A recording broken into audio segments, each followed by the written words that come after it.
let's get into this video with Dana White. All right, let's get into the video. There was a quote from you in there, and I think it needs. Yeah. When did that quote occur? Yeah, see, that's when the time frame is the most important. Oh, no. Here's the best part of this whole thing. Let's hear. Here's a guy that says, "I don't give a fuck about the media." First off, I don't even look at us as media, but that's okay. I love it. But I don't give a fuck about the media. But then he always complains about clickbait. You know, these media guys and that clickbait bullshit that they do. And it's like, and what the fuck did you and your little team do, man? You little clickbait bitch. I just cracked up, man. I go, you are so pathetic that you actually, first off, you need to have your own little pat on the back. Okay, let me pat you on the back, because you took everything out of context. Yeah. You made it to where you were the hero. Congratulations, hero Dana. Oh, let me bow down to you. Unbelievable. My God. When are you going to figure out, you know what? Just don't worry about it. Do your thing. You did great. The UFC had a fantastic year, but let's be honest about everything that occurred. And let's be honest about your video, because your video is clickbait and it's bullshit and it's out of context. So just ridiculous. Oh, wow. Yeah, I think the context was definitely key. We were talking in terms of, it was like less than a month later after the March had shut down. They were trying to force the Lamore fight. And we said, look, Tachi no one. Palace. Yep, at Tachi Palace. Everything was worked out. They literally got a call from, was it Gavin Newsom? And Dianne Feinstein called Warner Brothers and told them, hey, we just got to Disney, and said, hey, we got to dial this down. Okay, let's give it another couple weeks, and we can keep trying to push this, but we need to dial this down. All right, but during that time, you and I had a conversation about the fact that this really wasn't the right time, and we wanted Bellator to keep going too. But at the time, we understood why, because we had nobody knew what was going on yet, just nationwide. But I think, yes, like context is key. The time frame was key. Once he was able to put a show on, we were fucking cheerleaders. I was 100% supporting. We were fucking cheerleaders for him. When he went to Jacksonville, Florida, I was one of his biggest supporters, because he wasn't doing what he was doing with the Tachi Palace and Lamore fight. That was illegal. He was leading himself down into a path that, look, the California State Athletic Commission refused to regulate the show in Lamore at the Tachi Palace. They said, we are not going to do that. We do not want you to have that there. And this is going back to, look, and Dana's part of it. He's done so much to try to get the sport regulated and everything. And he was taking a huge step backwards in trying to put on a show at the Tachi Palace that was not, he can sit there and say whatever he wants to say. He was going to self-regulate the show. That was a huge mistake, and it was a mistake for every official. You see, he put California officials, and we talked about this back then.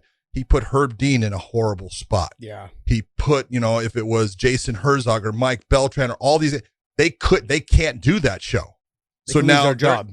Yes, because they're going to get unlicensed by the California State Athletic Commission. And then once you have that, or they're going to get suspended. And when you get suspended, now when you go to get a license anywhere, and look at when, Jason or Herb or Mike goes to any state, be it Florida, Illinois, they come to Tennessee, they go to Kentucky, where they have to get licensed. And on that form, every time is something of, have you ever been suspended? Yep. Now they've got to put it on there, yes, and they've got to explain what happened, why they got suspended, and now they're giving an opportunity to another athletic commission to say, we're not going to use you. It was putting people in a really bad spot. Now, I understand if you're just the fan of the UFC and you want to see fights, I want to see fights too. And I love what the UFC puts out as a product. But when you take huge steps backwards to put on a show, And let's just be flat out honest of why Dana was so intent on putting out shows. It wasn't because he was so into, oh, I want to keep my people employed. He needed to put on those shows so he could get the money from ESPN because he had a 42 fight status contract that he had to meet for him to get his $750 million. Now, by putting on the shows, I love the fact that he kept all the fighters being able to make a living. Fantastic. I love the fact that he put nobody from the staff, nobody got cut. Yeah. Those are all beautiful things, big time things. But that all happened from that first show in Jacksonville forward because he was able to put on those shows. And that's what it was all about. That's what we were talking about. I was not the guy who was against him doing it. I was against him trying to do what was basically an illegal show in the state of California that got shut down. Yeah. And it got shut down by his bosses. Now, it's kind of funny that all of his little editors and everything with his video, they didn't put Joe Rogan on there. You know why? I wonder why. Let's see. Oh, because it doesn't look good. Because Joe Rogan said what? I am not going to do any commentary. I don't know who they're going to get, but it ain't going to be me. Yeah. Okay, because he didn't know what was going on, and he was worried about stuff, and that's okay for him to be worried about it. You and I, as we looked at it, we didn't know a lot, but the one person that we did know that really got sick, he almost died, and he was a friend of ours. Yeah. And so we're looking at going, we don't know enough about who this is going to affect right now. And it was right after our show that got canceled. He went home and he went to the He got it on the way home. Yeah, he got it on the way home. Yep. I think to put it all in the context, we were more talking about the fact that you're putting refs, judges, all the people that work for the commission in jeopardy. They're going to lose their license or lose their job or be suspended for a certain amount of time for one show.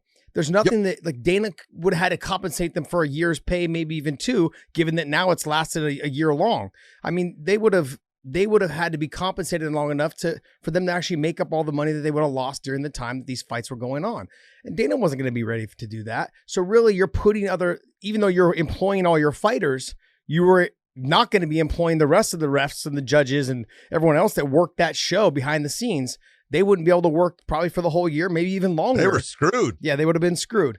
So, yeah, that being said, I think that's more of the perspective that you and I were talking about. And there was that moment of nobody knew how this thing was, how deadly it was. And let's figure this out first. Because I'm someone that's like, yeah, fucking let's go. Like just same thing with you. I know you are, like it really just comes down to like, just we're surrounded by some of the healthiest fucking people in the world. These athletes, MMA fighters are some of the healthiest fucking people in the world. Maybe not outside of fighting, I don't know.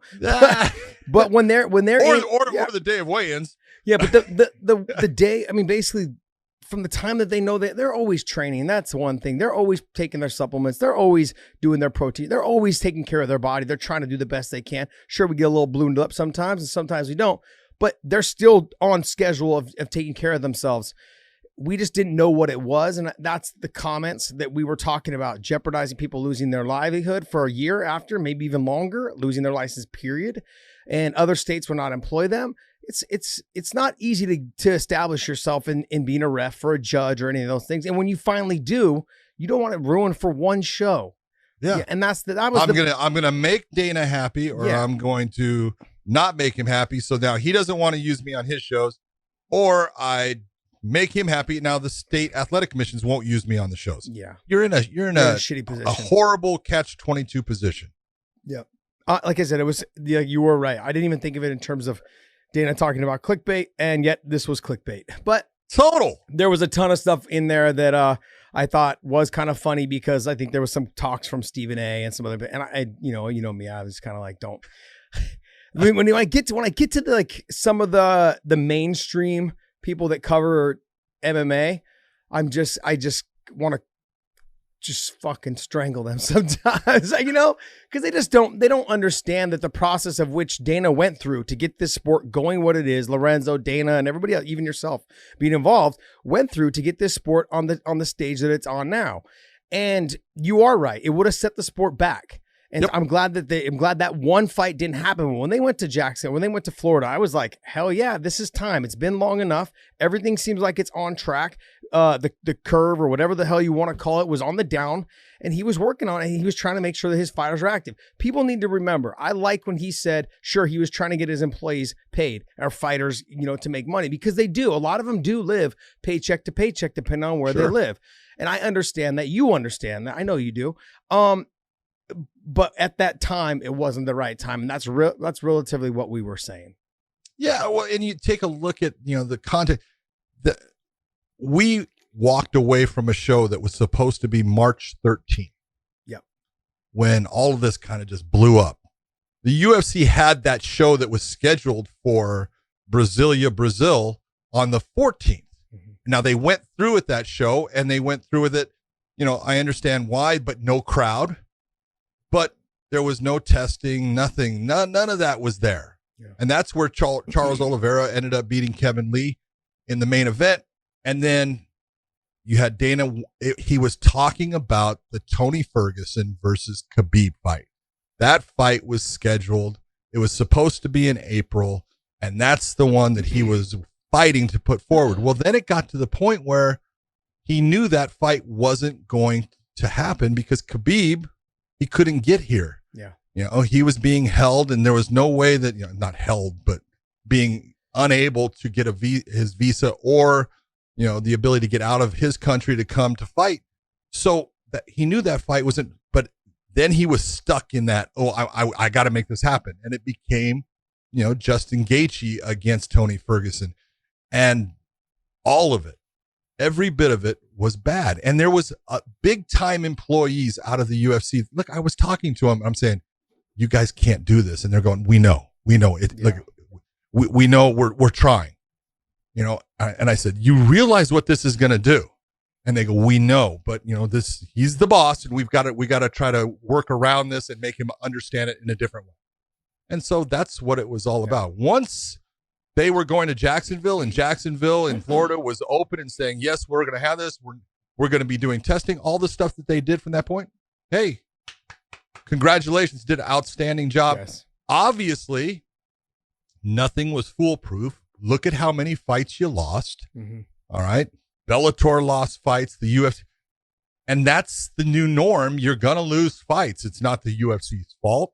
They can't keep everybody healthy. They can't keep someone from not getting, you know, the coronavirus, or however you want to, talk about it, COVID-19.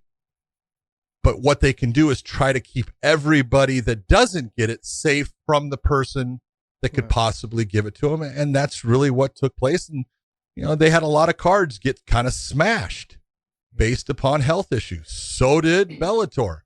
And all you can do is try to work through it. But I just looked at the entire complexity of what he's doing.